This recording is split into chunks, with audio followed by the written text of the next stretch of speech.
All right. Shalom, shalom. Now let me just do a quick sound check, make sure everything is good. Shalom, shalom.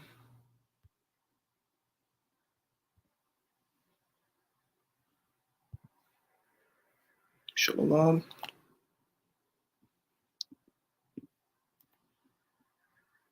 Shalom. All right.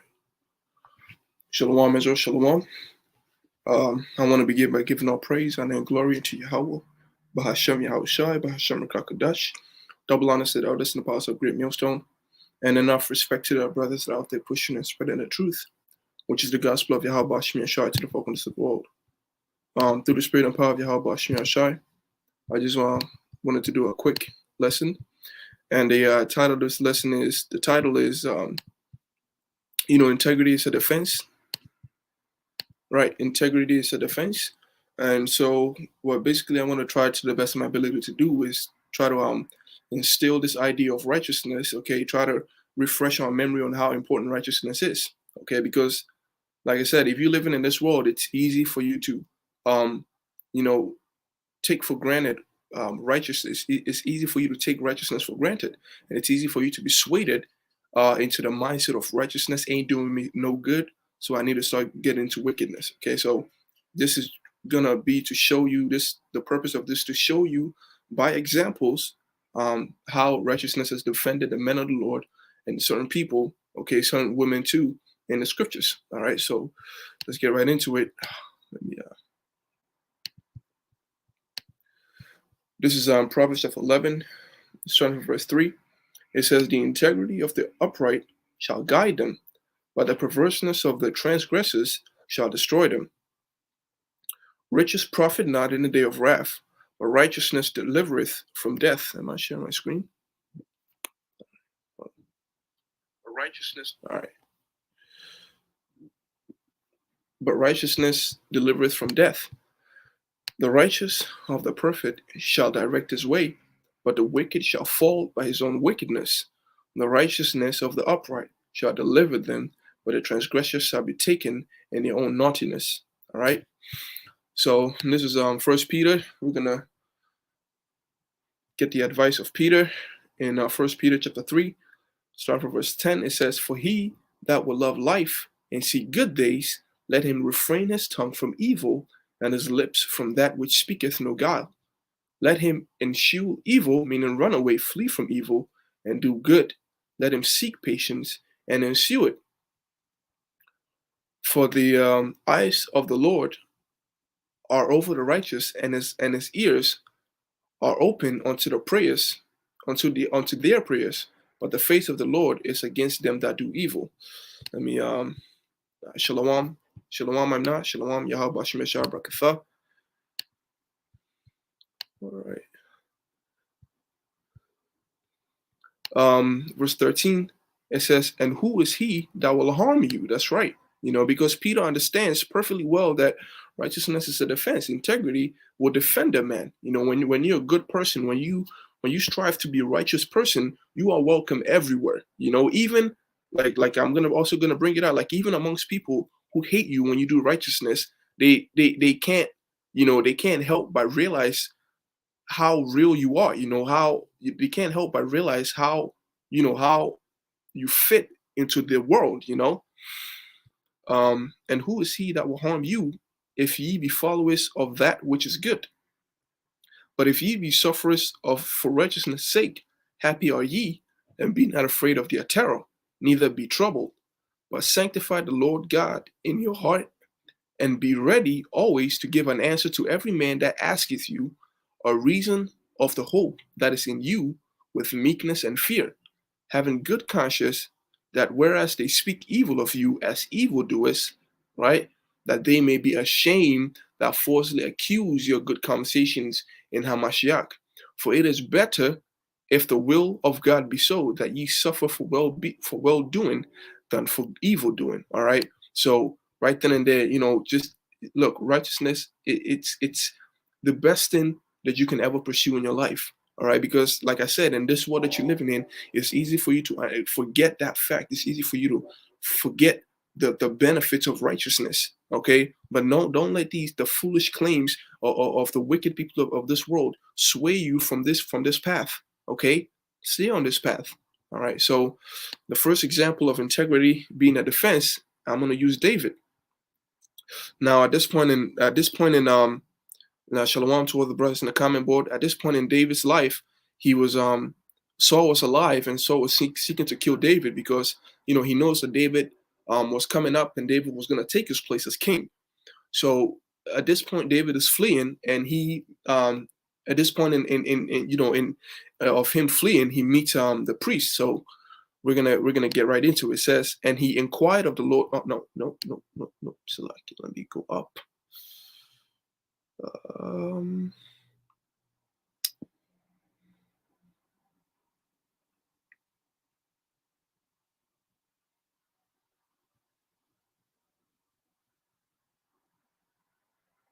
Right, I'm just gonna keep going.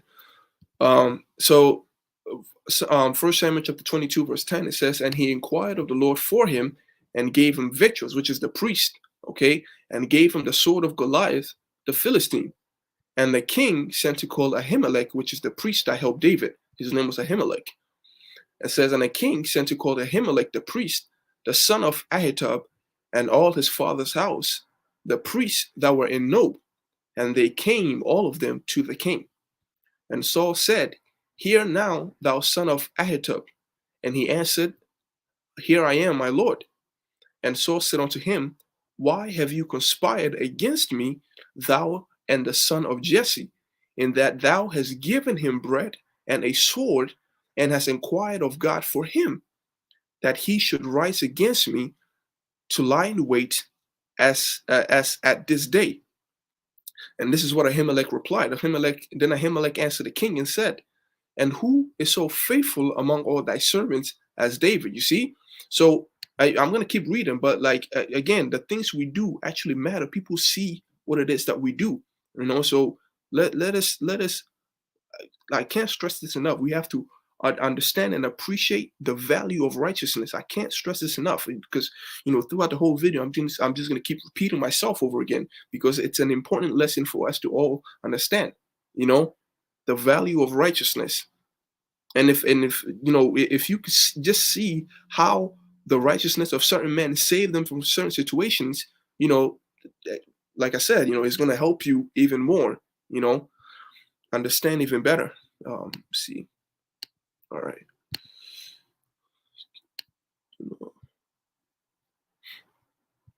It says, and Ahimelech answered the king and said, and who is so faithful among all thy servants as David, which is the king's son-in-law, and goeth at thy bidding, and is honorable in thine house? Right. So David was he was a good servant.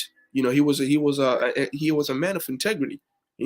Even after all the things that Saul was seeking to do to him, he was still a good son-in-law. He was still a good servant. He refused to put Saul to death because he understood the rule by which the Most High charged Israel with, which is to not touch his anointed man and do his prophet no harm. But he understood that the Most High said to not touch his anointed, I'm not going to do it. And David followed that law, and this showed integrity in the eyes of the Lord and in the eyes of men. 22:15. Did I then begin to inquire of the Lord for him? Be it far from me, let not the king impute anything unto his servants, nor to all the house of my father. For thy servant knew nothing of this, less or more. And the king said, thou shalt surely die, Ahimelech, thou and all thy father's house. And the king said unto the footmen that stood about him, turn and slay the priest of the Lord, because their hand also is with David. And because they knew when he fled, and did not show it to me. But the servants of the king, the servants of Saul, would not put forth their hand to fall upon the priest of the Lord. And it was the will of the Most High that that he did not die by he still died, but at least he didn't die by an Israelite. And it was actually you're just gonna keep reading. I'm pretty sure I want to make my point across. But verse 18, it says, and the Lord said to Doeg, turn thou and fall upon the priest. And Doeg the Edomite turned, and he fell upon the priest and slew on that day 65 persons that did wear a linen ephod. And Nob, right, the city of the priest, smote he with the edge of the sword, both men and women, children and suckling and oxen and asses and sheep with the edge of the sword. So look, man, when you read, look, that's why when you read of the Most High forsaking Saul, this kind of acts, these kind of scumbag commitments are one of the reasons why the Most High forsake him. Is one of the reasons why the Most High plagued his mind and made him a madman. Saul was full of shit, man. He had no integrity, unlike David. That's why David took his place. That's why when you read on later on in the book of Psalms, it tells you that what the house of Saul waxed weaker and weaker and weaker, and the house of David waxed stronger and stronger. You know, the Most High had completely forsaken this man because he was a scumbag. You know,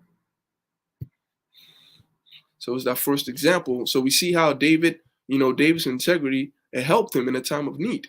You know, because like your integrity is like the reward of your righteousness ain't always going to be something that you have to look forward to in a kingdom. Sometimes it's going to happen on earth. It's going to manifest in front of you. It's going to manifest when you most need it, and brothers also have to understand that it is these kind of integrity that we were instructed, and in the book of Galatians and in the book of Peter's, that we were supposed to exhibit these kind of integrity, especially us living in these kingdoms of these heathens. You ought to make sure that you are a righteous person. You're a calm person. You know how to conduct yourself. Don't try to strive for the cops, man. When you drive the speed limit, you get caught. Don't try to argue. Don't try to dispute. Don't do the wrong thing, man. Don't be walking around trying to cut off men and women that commit abominable act. You know what I mean? You know what I'm talking about, because this ain't it, man. This is not how you're supposed to comport yourself in this time, and on all these things, when people see it, it's gonna be a good report unto you, in the eyes of God and in the eyes of men too. Integrity, man. It's it's like a literal shield, 1 Samuel chapter 25 verse 2, it says, and there was a man in Moab whose possessions were in Carmel, and the man was very great, meaning he was rich, and he had 3,000 sheep and 1,000 goats, and he was sharing his sheep in Carmel. Right. Hey, yeah, the water for the precept. It says Romans chapter 12 verse 18. It says, if it be possible, as much as lieth with you, live peacefully with all men. That's right. And these are part of the attributes that we're supposed to exhibit. So it says there was this man, verse 3. Now the name of this man was Nabal, and the name of his wife Abigail, and she was a woman of good understanding and for beautiful countenance. But the man was churlish and evil in his doing, and he was of the house of Caleb. Right. The word churlish. So I'm gonna go through that. Right. He was rude, man.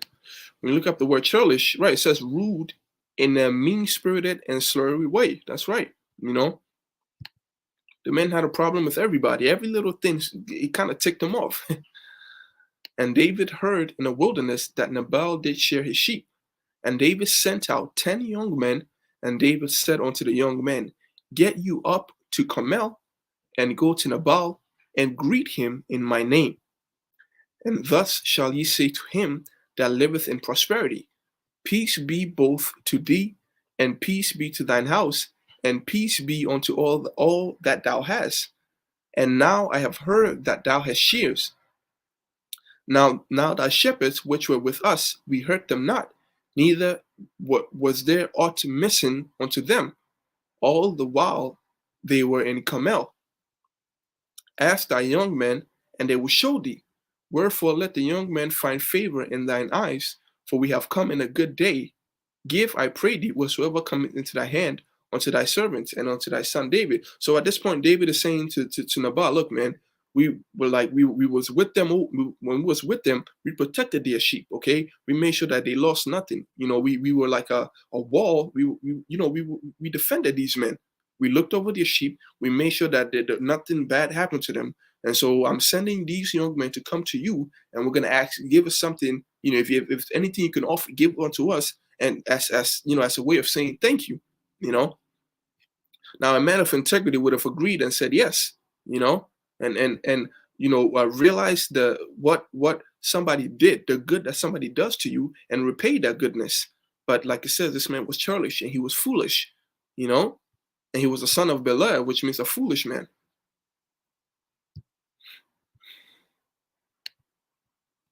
And when David's young men came, they spake to Nabal according to all those words in the name of David, and ceased. And Nabal answered David's servants and said, Who is David, and who is the son of Jesse?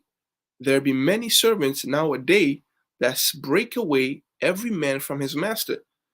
Shall I then take my bread and my water and my flesh that I have killed for my shears, and give it unto men, whom I know not from whence they be? So David's young men returned their way and went again and came and told him all those sayings. So I'm going to jump down to get the point across. Now, the integrity, this man didn't show integrity, but actually his wife did. And the thing that his wife did actually saved his life. Well, for a short amount of time, because like he was foolish, and he wasn't honorable. Let me see. Yeah, let me continue. It says, But one of the young men told Abigail, Nabal's wife, saying, Behold, David sent messengers out of the wilderness to salute our master, and he railed on them. But the men were very good unto us, and they were not hurt, neither missed we anything, as long as we were conversant with them when we were in the field. Right? So it says, when we were peaceful, as long as we were peaceful in the field, they looked over our flock, man. They protected us. They helped us keep your sheep. They were good unto us, repaid his goodness with kindness. They were a wall unto us both by night and day, and all while we were with them, keeping the sheep. Now therefore know and consider what thou wilt do, for evil is determined against our master and against all his household, for he is such a son of Belial. We're going to look that up, and it means fool.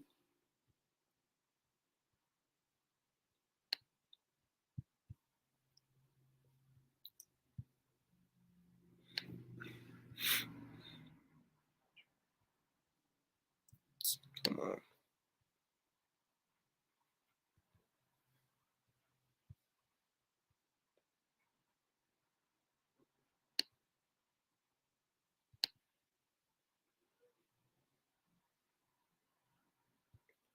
Right, it means worthless, worthless, good for nothing, unprofitable, base, fellow, wicked, ruin, destruction, construct.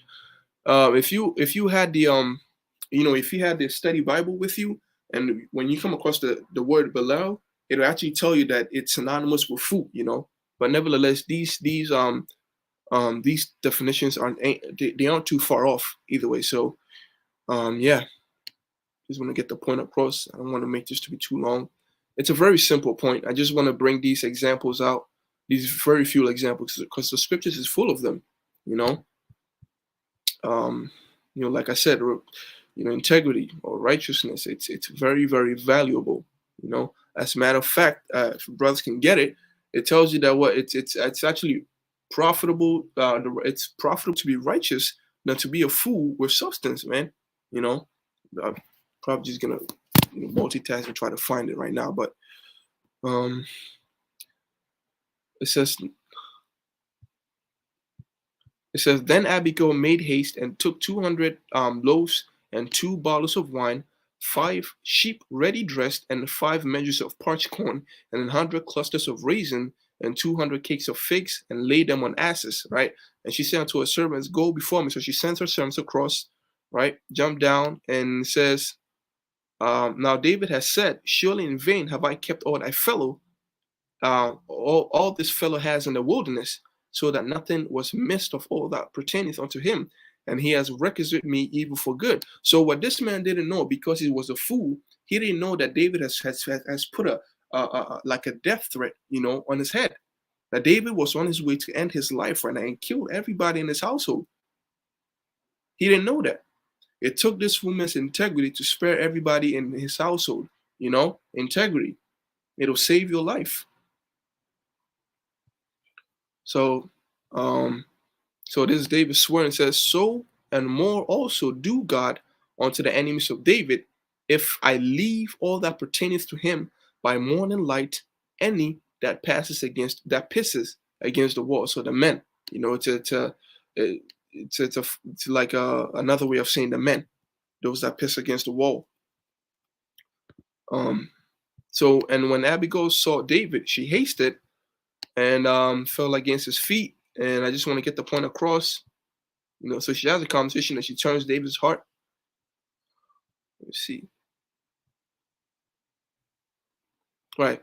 And it says, First Samuel 25, verse 32, it says, "And David said unto Abigail, Blessed be the Lord God of Israel, which sent thee this day to meet me, and blessed be thy advice, and blessed be thou, which has kept me this day from coming to bloodshed, and from avenging myself with my own hand."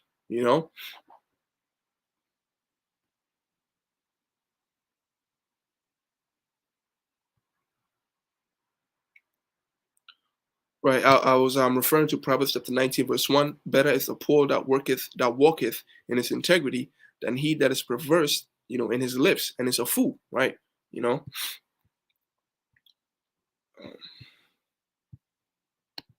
right now. Yeah, I don't mean to make this very long, so try to stay with me, brothers.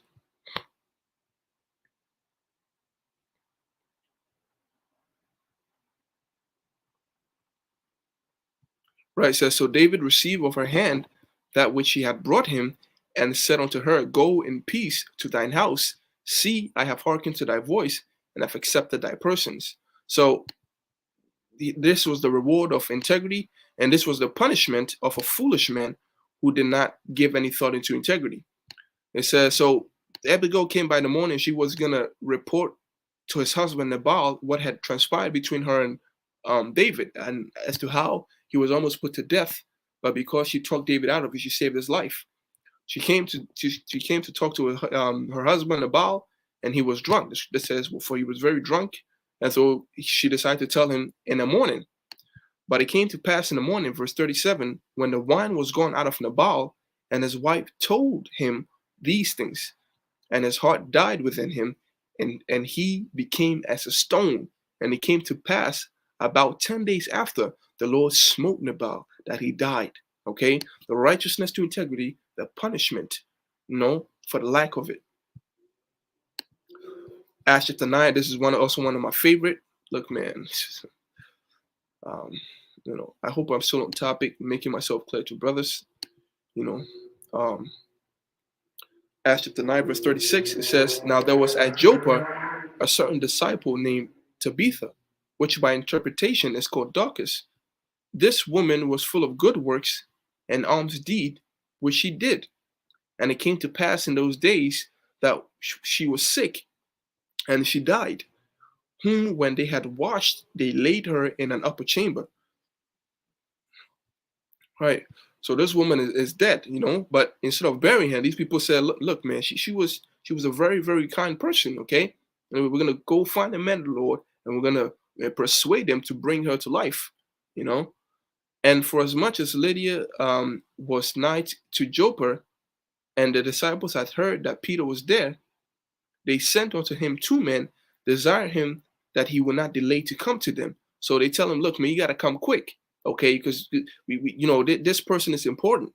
She's dear to our heart. You need to come quick. You need to resolve this matter. Integrity makes you a priority. Then Peter arose and went with them. When he was come, they brought him unto the upper chamber, and all the widows stood by him weeping, and showing the coat and the garment which Dorcas had made while she was with them. This is the evidence of her integrity. This is the evidence of her honesty, of her righteousness. People see these things. You know, brothers always have a testimony, a lot of testimonies about how, you know, they are looked on as bums, but then later on, those same people that looked at them funny will come around and inquire and inquire because of their diligence. They inquire of the Lord because of their diligence. You know, they may not agree. Even vocab says it himself. He may not agree, but he says, "What? Hey, you know, the most diligent people is the GMS. You know, a GMS always out there. You know, even Sarnetta said it. He said, yo, GMS is on point, you know, integrity, man. People see righteousness. People see the things that you're able to do, that you do. It matters, man.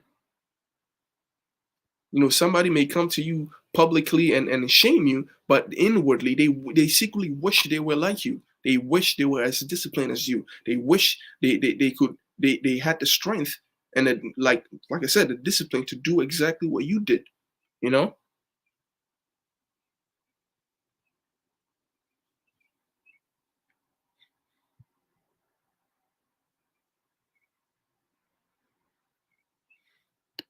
And Peter arose and went with them. um, when he was come. Oh, so like I already read this. But Peter put put them all forth and kneeled down and prayed, and turning him to the body said, Tabitha, arise. And she opened her eyes. And when she saw Peter, she sat up. And he gave her his hand and lifted her up. And when he had called the saints and widows, presented her alive. And it was known throughout all Joppa, and many believed in the Lord. You know, and as a matter of fact, integrity led to the conversion of a lot of people. You know, integrity. So I'm gonna end it one more time with Peter's advice. Okay, it says, First Peter chapter 2, verse 11, it says, Dearly beloved, I beseech you as strangers and pilgrims, abstain from fleshly lust which warreth against the soul, having your conversations honest among the Gentiles, that whereas they speak against you as evildoers, they may, by your good works, which they shall behold, glorify God in the day of visitation. Right? You know, so look, man, from the very beginning, they may call you an evildoer, you know, an occultist, a devil worshiping occultist, you know. But when they see you, they're like, look, man, these people, there must be a God for these people to be going through all these things, to be enduring abuse, to be going out there in the cold, you know, in the rain, in the wind, in the scorching sun, you know. There must be a God. Let me go over there and inquire of them as to what it is that they do.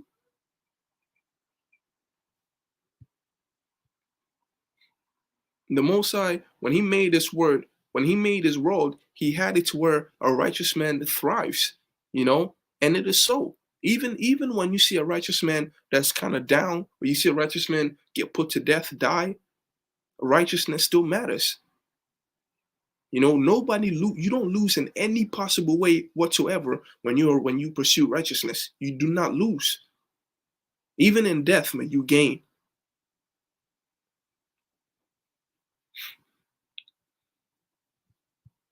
Dearly beloved, I beseech you as strangers and pilgrims, having your conversations honest among the gentle, right? So also you also have to make sure that you are like an upstanding citizen, you know. If like certain things that ain't going against if it doesn't go against your worship towards your help, you follow that law, you know. You gotta make sure that you're an upstanding citizen. You follow the law, you do things right, you know.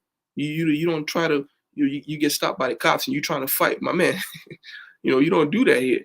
You know, you know, integrity isn't you out there on the corners selling drugs. You know, integrity isn't out there you over here, you know, carrying guns. You know, walking up the street. You know, illegally.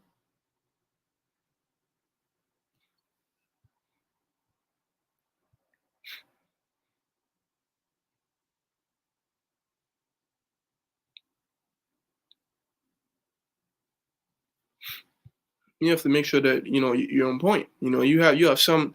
I believe there was this news where this man who was he was a Hebrew Israelite, and his son was into that whole pride thing, and he put him to death. Like, yo, you know you ain't supposed to be doing that.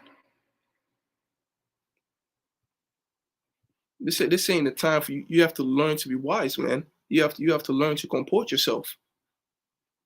Submit yourself to every ordinance of men for the Lord's sake, whether it be to the king as supreme. And this right here, I know this brothers also did videos about this verse right here, and they anticipate the Christians using this to sway people into taking the thing, you know, and the thing, you know, and not a lot of things. But the main point of the video, the message which they pushed out in the video was that you follow this one, but it shouldn't be to the extent of your worship of Yahweh Bashim Yahushai. So, for example, if they pass a law and they say, you can't worship the Most High, you can't worship Yahweh Bashim Yahushai no more, that is a foolish law. Okay, that, like Daniel was a good servant, but when they told him he couldn't pray to the Most High, what did he do? He was at that moment he became a by accurate definition he became a criminal because he broke the law, you know. Or unto governors, as unto them that are sent by him for the punishment of evildoers, and for the praise of them that do well. For so is the will of God, that the well-doing ye may put to silence the ignorance of foolish men, that with well-doing we may put to silence the ignorance of well-doing men. Look, man, a time is coming where these ignorant men, these ungodly men that make fun of righteousness, they will be put to shame. They will be silent. A time is coming. So with that, last precept, Galatians chapter 6, verse 8, for he that soweth to his flesh shall reap of the flesh corruption, but he that soweth to the spirit shall of the spirit reap everlasting life. And this is the ultimate goal. We are all striving towards everlasting life. And part of how you reap everlasting life is by sowing in spirit, like sow, integrity, in the spirit. When you try to be a person of integrity, when you strive to be a person of integrity, you sow in the spirit, and you will reap eternal life. And let us not be weary in well doing, for in due season we shall reap if we faint not. Like the book of Job says, now he that soweth wickedness and plow, I guess, iniquity, reap the same. And if it's for wickedness, then it's also going to be the same for righteousness. So in due season we shall get what we want. We just got to keep up our integrity. Keep pursuing righteousness. And it's very, very valuable. All right. So as we have therefore opportunities, let us do good unto all men, especially unto them who are of the household of faith. So with that, I hope edification goes out to the brothers that are listening. I was a shalom. Precepts, I didn't even peep that.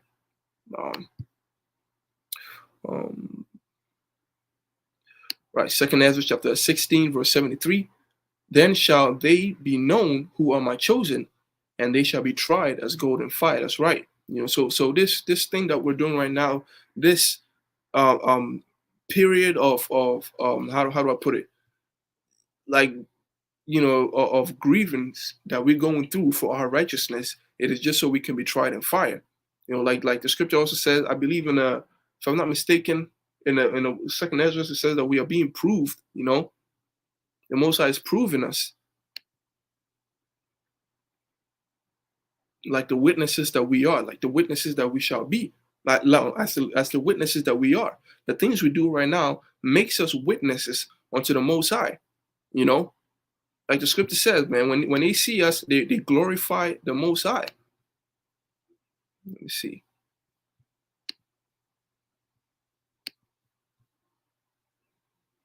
Right. So it says, having a conversation honest among the Gentiles, they may by your good works, which they shall behold, they will glorify God in the day of visitation. And the Most High wants a good name. The Most High wants, he wants that respect, and he wants people around him that's gonna attract that respect onto his name. He doesn't want people full of shit, man. He wants men of integrity, men that are honorable. And if things are spoken good about us, it's going to be spoken well again of the Most High.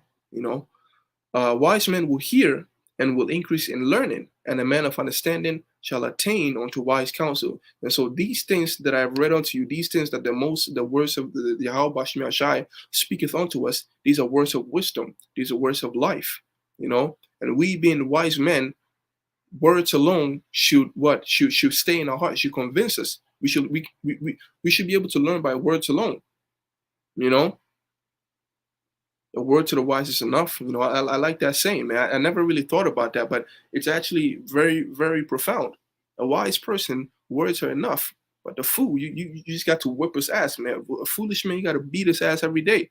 You know, we don't want ass whipping every day. We don't want the Most High to jack us up before we become wise. You know. So with that, I hope edification goes out to the brothers that are listening. Now it's Shalom. Yahweh Bashim Yashar Brakatham. To the few aquas that are also listening in truth and sincerity, Shalom. Yahweh Bashim Yashar Brakatham. You know, so until the next one, you know, may the blessing of blessing be upon the houses. Man. So, you know, until the next video, Shalom, I'm not Shalom. The water for the precept. I really appreciate it. All right. Shalom.